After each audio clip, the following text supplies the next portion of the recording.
তো বন্ধুরা আমরা কিন্তু বেরিয়ে পড়েছি কেষ্টপুর টু হাওড়া। হ্যাঁ, তো আমরা কিন্তু হাওড়ার বাসে করে চলে আছি দীঘাতে। যেদিন দক্ষিণেশ্বরে পুজো দিয়েছি সেদিনই রাত্রেবেলা আমরা কিন্তু বেরিয়ে পড়েছিলাম দীঘার উদ্দেশ্যে। আর আমরা দীঘার বাসটার কোনো ব্লগ মানে সরি কোনো ভিডিও আমার নেওয়া হয়নি।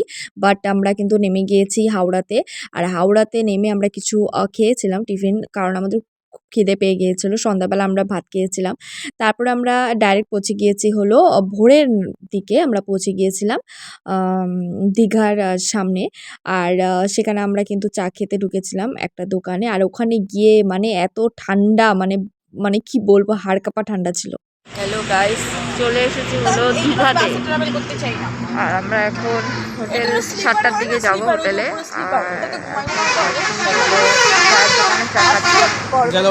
তোমরা হয়তো বুঝতে পারলে না যে আমি কি বললাম। আমরা চায়ের দোকানে ছিলাম, চা খেতে ঢুকেছিলাম 4:30 নাগাদ। আর এত ঠান্ডা ছিল যে আমি মুখ দিয়ে কোনো কথা বলতে পারছিলাম না। জাস্ট আমার হাজব্যান্ডকে দেখো তো হাই তুলছিল এত ভোরবেলা, মানে ওখানে গিয়ে আর কি। তারপরে এই যে সকাল হয়ে গেল আর আমরা কিন্তু দীঘার বিচের সামনে হেঁটে হেঁটে চলে আসলাম। আর খুব ভালো লাগছিল যেহেতু ফার্স্ট টাইম আমার। আর এত ভালো লাগছিল মানে আমি হয়তো চোখের দেখাটা বলতে পারবো না, বাট খুব ভালো লাগছিল। একটা খুব ভালো একটা স্মৃতি ওখানে গিয়ে মানে আমার মনের খাতায় রয়ে গেল আর কি। যাই হোক, তারপরে আমরা সেখানে কিছুক্ষণ দাঁড়িয়েছিলাম। জাস্ট আমি তো মানে তাকিয়েছিলাম সব, মানে এত ভালো লাগছিল না। আর সানরাইজের যে মোমেন্টটা ছিল বেস্ট ছিল, বেস্ট বেস্ট, মানে আমি তোমাকে বলে বোঝাতে পারবো না। তারপরে আমরা হোটেলে গেলাম অ্যান্ড হোটেলে গিয়ে আমরা রেডি হয়ে গেলাম। সকাল সকাল আমরা রেডি হয়ে গেছি গাইস, দেখতে পারছো আমার লুকটা। হ্যাঁ, আর্ধেকে বিছানায় আছে তাই ওদেরকে ইগনোর মারলাম আমি। আর এখানে রেডি হচ্ছে পম। আর জাস্ট আমাদের বেডরুমটার অবস্থা খুবই খারাপ, আমি এটা দেখাবো না। তো এই যে বাইরে এই জায়গাটা খুব সুন্দর। আমি আমার ভাইকে বলবো ভাবছি, মানে আমার ভাগনাকে, যে এই জায়গাটাতে একটা আমাকে ফটো তুলে দিতে। খুব সুন্দর জায়গাটা, দারুণ। এখানে রেডি টেডি হয়ে আমরা কিন্তু হোটেলের দিকে গিয়েছিলাম, মানে খাওয়ার হোটেলের দিকে।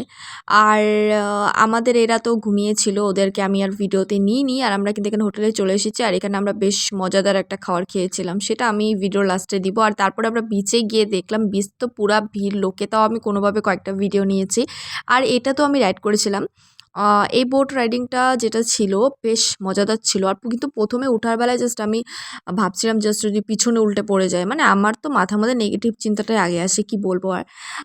তো ওই টাইমে আমার মাথায় এসেছিল, বাট আমার সাথে হয়নি, বাট অন্য একজনের সাথে হয়েছিল, যে রাইডিং শেষ হওয়ার পরে সে পড়ে গিয়েছিল। বাট ওখান থেকে পুরো সমুদ্রের যে মানে চোখের দেখা যে নজারা যেটাকে বলে, সেটা যেটা ছিল বেস্ট ছিল। মানে আমি মুখে বলে মানে হয়তো আমার কথার মাধ্যমে তোমরা বুঝতে পারবে না, বাট যারা গিয়েছো তারা বলতে পারবে খুব সুন্দর লাগছিল। আর আমি কয়েকটা রিলসের জন্য মানে ভিডিও শ্যুট করেছিলাম, আর এটাকে মনে হয় আমি দিয়েছিও রিলসে।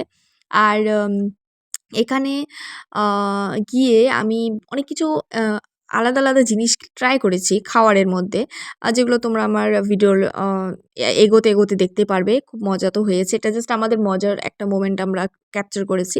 এখান থেকে যেমন আমি একটা আইসক্রিম খেয়েছি, যেটা আমার ফ্রেন্ডরা কেউ খায়নি। কি জানি কেন আমার খেতে ইচ্ছা করেছে। তারপর শশা মাখা, কামরাঙ্গা মাখা, আরও অনেক কিছু খেয়েছিলাম।